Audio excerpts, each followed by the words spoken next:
the secret signal to start this feeding session? Oh, of course, yes, super secret signal. But it is a secret, so please, everyone down there, don't share it around because then I'll have to change it again. All right, here we go. All right, folks, okay, we got that high five going. Thanks so much for everything, Becca. We'll see you down here in a little bit. Okay, there we go, folks, we got that. Oh, you see that chopped up squid in the water right now? There we go, very exciting. Okay, so just like Becca said, we're starting with our faster large fish on exhibit. So that's going to be our dolphin fish and our tuna. The dolphin fish, they're the fish that are a bit longer than everyone else on exhibit. They got that interesting shaped forehead. And then our yellowfin tuna, they're the ones that are shaped kind of like footballs or kind of like wooden eel. And they're all very fast swimmers.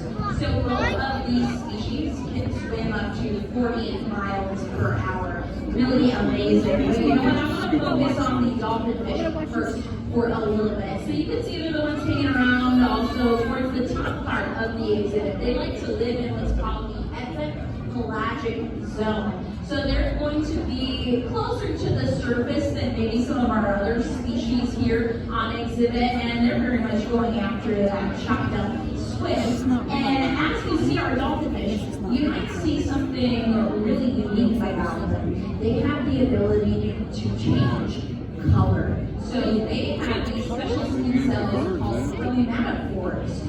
Another animal that has these special skin cells is the giant big octopus. So they have the same ability that the octopus does to change their color. So they're going to vary between green and blue and yellow. And unlike the octopus, we know that they do this for camouflage reasons. Scientists don't yet know why the dolphin fish have these chromatophores and are able to change color like that. But they certainly do it when they're really excited and they're going to get their feeding for the day. And that's why another name that these fish have is also dorados, which means golden one in Spanish.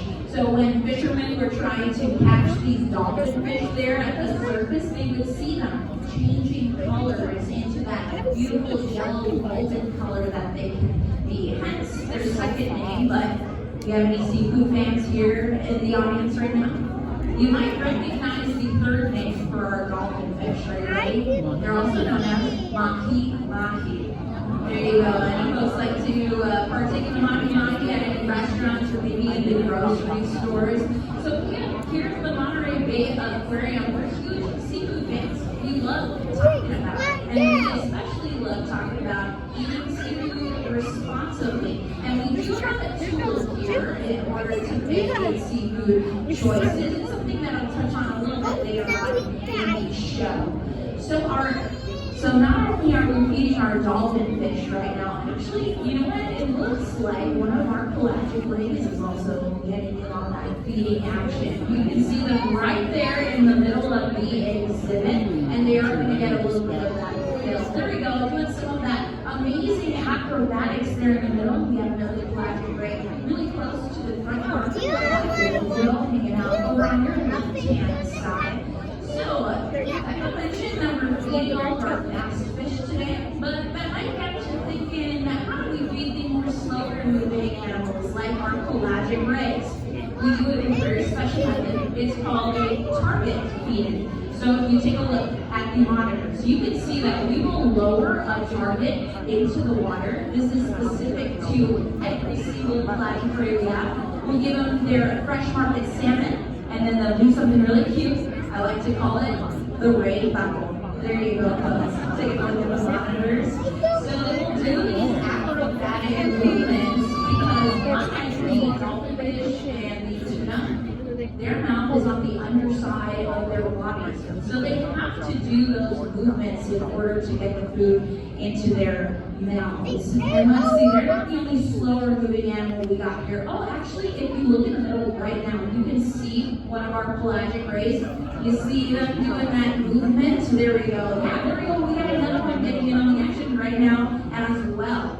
And if you folks take a look, you might also notice we have a hammerhead shark in this exhibit.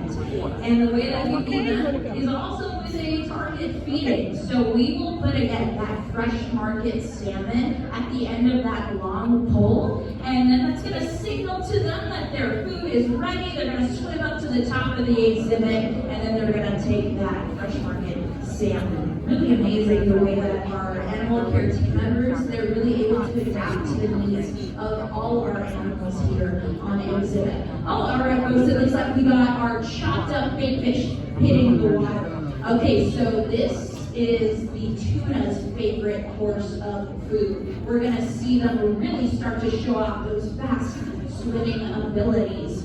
And you might be wondering, what is the chopped up big fish that we're serving to everyone here? It's chopped up sardines, just so you know. So if you folks haven't had this circle of life talk with your kids yet, now would be the time. All right. And our tuna, like I said, they love these chopped up big fish in the wild. They're going to be going after these sardines. They're what we call a visual predator. Just like our dolphin fish, our pelagic rays, our hammerhead shark just made an appearance right now. They need to single in on one single solitary sardine in order to be able to eat it and go after it. And so you see, really, there we go, we got some of the quick movement happening right now with our tuna. So you can see how fast they're able to swim. But our sardines, they have something really special to prevent that tuna from going after them. It's really mesmerizing movement. It's called schooling. So once our tuna are heading up from the bottom part of the exhibit, they might be a little bit hesitant at first to get their food. But anybody here seen Finding Nemo? A little bit? Yeah, some of you folks. So you know that part in the film where you have the sardines and they're all in that huge school and they can even change shapes.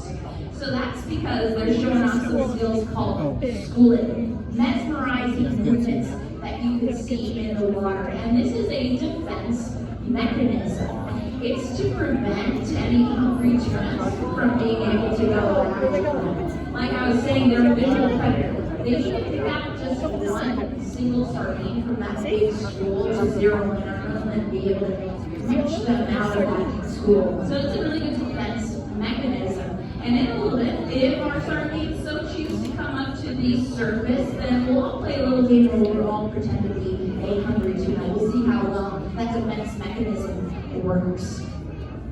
And the way that those sardines, that they're able to move around in the water like that, is because of a sixth sense that they have. It's very similar to a sixth sense that our pelagic rays and our hammerhead shark has.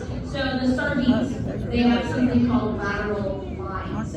It allows them to feel the movements of all those other fish that are in their school. So they can then do those movements that are all together like that. And for our pelagic rays, any of you been to see our bat ray touch pool exhibit today? Some of you have gone to go see the bat rays. If you haven't, go say hi. Oh, there we go. We got a pelagic ray. Why don't you say hi? There we go. Really cool stuff. That's right. So pelagic rays, they're one of the only rays that are living this far out into the open ocean, and in fact, they don't come so close to shore like the bat rays do. And the way that they're able to survive in this open environment is in big part because of something called the amulets of Lorenzini. So these pelagic rays, they have these little ports. Oh my gosh, we got the fish fireworks coming up for a second. There we go. I told you Beck was telling you the truth. We do have 10,000 small ones now. So they are making their way up to the top. They're getting those fish pellets that were tossed in. So we're all going to play our little game now.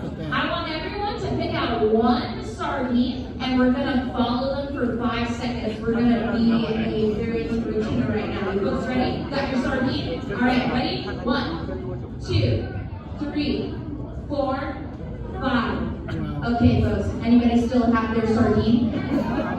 And for you folks that do, look at me. Now look back. Where's your sardine now? So they're separated. You can see how effective these mesmerizing movements are, right, folks? So you can Like that see was how loose. hard it would be to just pick out one single sardine and then be able to go after it. Oh, that's a very brave soul. My gosh. Oh my gosh. Okay. There we go. So they are in those two separate little schoolings right now, but you can see how I was talking about the lateral lines. So that allows them to move in those movements just like that. They're moving as if they're just one big unit. And here in the Monterey Bay, there used to be almost an extinction of these sardines that are out there right now. So we are in the Monterey Bay Aquarium on Cannery Row. Anybody wondered why the street is called that? So all the buildings that used to be on this street, they were canneries for these sardines out there in the bay. And it was a really good industry for a while, especially in the 1940s, but eventually they overfished the population out there, and there were no more sardines left for these canneries to can. And so the sardine canning industry here, it went from a really big boom to a really big bust. Eventually, Cannery Row was left as a ghost town.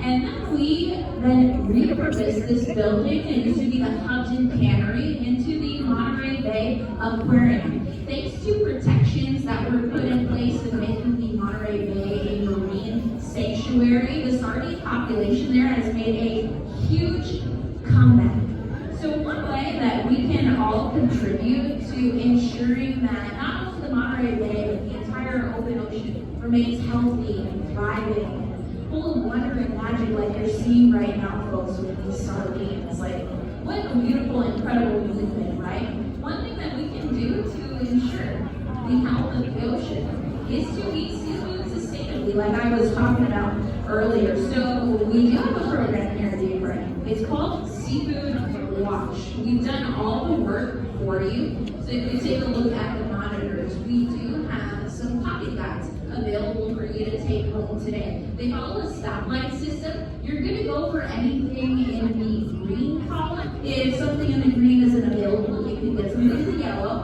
and you want to avoid anything in the red. And by making a choice like eating seafood sustainably, we can ensure that the open ocean is healthy and thriving for generations to come. All right, folks, I'll let you keep watching these mesmerizing movements. If you have any questions, you can come up and chat with me. And I have been joined by our very special celebrity, Becca. She can't see it, hear you right now. They have a perfect round of applause. She's a really amazing coworker that I have.